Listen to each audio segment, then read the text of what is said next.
جو جنوں، پریوں، بھوتوں، دیو اور عجیب الخلقت مخلوق کے متعلق جانی جاتی ہے۔ ایسا پہاڑ جہاں ہمیشہ اندھیرا رہتا ہے، چاند سورج کی روشنی وہاں کبھی نہیں پہنچتی۔ وہ وادی جہاں آج تک کوئی شخص نہیں پہنچ سکا۔ کیا یہ وادی جنوں کا دیس ہے یا کسی اور دنیا میں جانے کا کوئی پر اسرار راستہ؟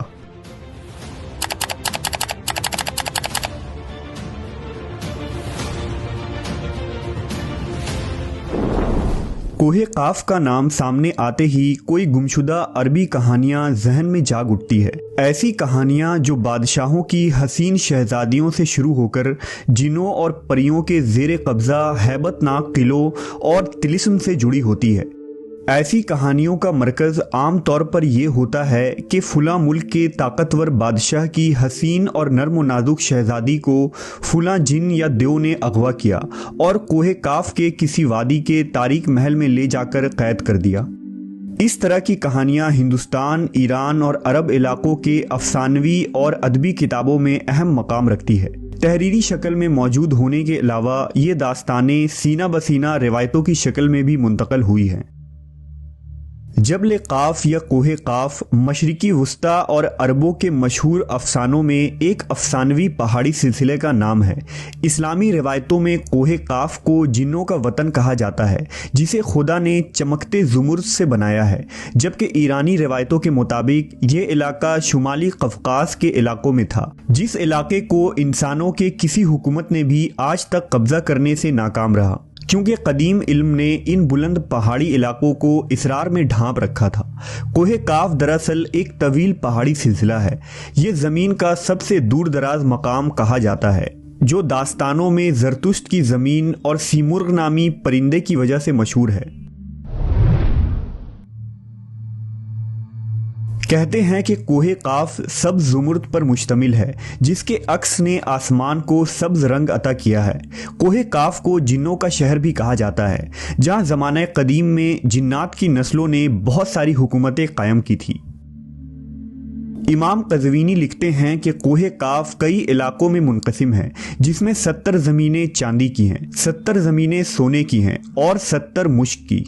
عربی کتابوں کے مطابق قاف پہاڑی سلسلوں میں سب سے اونچا تھا، جو اللہ کی طرف سے زمین کو سہارا دینے کے لیے بنایا گیا تھا، اور اس دنیا میں جتنے بھی پہاڑی سلسلے ہیں، تمام سلسلوں کی شاخیں زیر زمین کوہ قاف سے جڑا ہے۔ اس طرح کوہ قاف جو اس زمین کا سب سے بڑا پہاڑ ہے، تمام پہاڑی سلسلوں کا مرکز ہے۔ زکریا القزوینی نے 13ویں صدی میں عجائب المخلوقات و غرائب الموجودات نامی ایک کتاب لکھی تھی، جس میں انہوں نے کاسمولوجی کے مطابق یہ نظریہ دیا ہے کہ آسمان کو خدا نے تھام رکھا ہے تاکہ وہ زمین پر نہ گر پڑے۔ اس زمین کے چاروں طرف پہاڑوں کا ایک طویل سلسلہ ہے، جس میں کوہ قاف بھی شامل ہے، جو ان سلسلوں کو کھوٹی کی طرح اپنی جگہ پر رکھتا ہے۔ اسی طرح مشہور صوفی بزرگ جلال الدین رومی نے اپنی تحریروں میں کوہ قاف کا ذکر کچھ یوں کیا ہے کہ طاقتور بادشاہ سکندر ذوالقرنین نے آب حیات کی تلاش میں مشرق کا سفر کیا تھا۔ اس سفر کے دوران آپ کوہ قاف تک جا پہنچے تھے۔ جب آپ کوہ قاف پہنچے تو آپ نے دیکھا کہ وہاں فرشتہ اسرافیل قیامت کے دن سور پھونکنے کا انتظار کر رہے ہیں۔ کوہ قاف اور اس میں آباد مخلوقات کے متعلق ایک اور روایت بیان کی جاتی ہے کہ حضرت ابن عباس فرماتے ہیں کہ رسول اللہ صلی اللہ علیہ وسلم ہمارے پاس تشریف لائے جبکہ ہم مسجد نبوی میں حلقہ بنا کر بیٹھے ہوئے تھے۔ ہمیں آپ صلی اللہ علیہ وسلم نے فرمایا، کیا کر رہے ہو؟ ہم نے عرض کیا، ہم سورج کے متعلق غور کر رہے ہیں کہ وہ کیسے طلوع ہوتا ہے اور کیسے غروب ہوتا ہے۔ فرمایا، تم نے اچھا کیا، اس طرح سے مخلوق میں فکر کرو، خالق میں فکر نہ کرنا، کیونکہ اللہ جس کے لیے جو چاہتا ہے پیدا کرتا ہے۔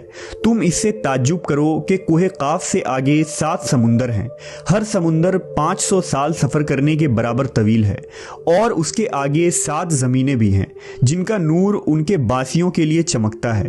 اس کوہ قاف کے آگے 70,000 مخلوقات ہیں جو اڑتی ہیں، ان کو پرندوں کی شکل میں پیدا کیا گیا ہے۔ یہ مخلوق اور ان کا بچہ پیدا ہوتے ہی ہوا میں اڑنے لگتے ہیں۔ یہ اپنی تسبیح کی ادائیگی میں ذرہ برابر وقفہ نہیں کرتے۔ ان کا کھانا بھی ہوا ہے، ان کا پینا بھی ہوا ہے، ان کا لباس بھی ہوا ہے، ان کے برتن بھی ہوا کے ہیں۔ وہ یہ نہیں جانتے کہ اللہ نے حضرت آدم کو پیدا کیا ہے، اور نہ ابلیس کو جانتے ہیں، اور نہ ہی ابلیس کی اولاد کو جانتے ہیں۔ اللہ نے کوہ کاف کو دنیا کے گرد تخلیق کیا ہے۔ یہ تمام دنیا اس پہاڑ کے درمیان میں ایسے موجود ہے جیسے ایک انگلی میں انگوٹھی۔ کوئی انسان وہاں پہنچ نہیں سکتا ہے، کیونکہ وہاں پہنچنے تک 4 مہینے اندھیرے سے گزرنا پڑے گا۔ یہ وہ پہاڑ ہے جہاں کوئی سورج نہیں، کوئی چاند نہیں۔ یہاں تک کہ یہ لوگ چاند و سورج کے بارے میں بھی نہیں جانتے کہ اللہ نے چاند اور سورج بھی تخلیق کی ہے۔ جو روشنی ان تک پہنچتی ہے وہ کاف پہاڑ کی روشنی ہے، اور وہاں موجود لوگ جڑی بوٹیاں کھاتے ہیں، اور ان کے بدن پر کوئی کپڑا نہیں ہوتا۔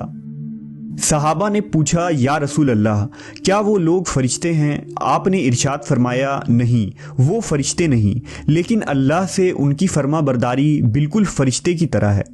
پھر آپ نے فرمایا کہ معراج کی رات ان کی ملاقات کوہ کاف کے لوگوں سے ہوئی تھی، اور وہاں کے لوگوں نے آپ صلی اللہ علیہ وسلم کی دعوت کو قبول کیا اور وہ مسلمان ہو گئے۔ صوفیہ کرام کے نزدیک دراصل کوہ کاف اس زمین میں موجود کوئی پہاڑ نہیں، بلکہ کوہ کاف سے مراد عالم مثال میں واقع وہ پہاڑی سلسلہ ہے جو بذریعہ کشف اولیاء کرام کے مشاہدے میں آتے ہیں، جیسا کہ خواجہ فرید الدین عطار جیسے صوفیہ نے اس تصور کا مشاہدہ کیا ہے۔ طریقت میں کوہ کاف کو شعور کا ایک دائرہ اور مرید کا حد سمجھا جاتا ہے، جسے پا کر بندہ فنا فی اللہ کے درجے تک پہنچ جاتا ہے۔ بہت سارے لوگوں کا یہ ماننا ہے کہ یہ لفظ کاف کسی چیز کی مرکز کو ظاہر کرتا ہے، اور یہ لفظ اتنا مقدس ہے کہ قرآن میں پوری ایک سورہ کا نام سورہ قاف ہے، جو اس کوہ کاف پہاڑ کی طرف اشارہ کرتا ہے۔ اس سورہ میں اللہ کی وحدانیت، موت اور زندگی کا نظریہ پیش کیا گیا ہے۔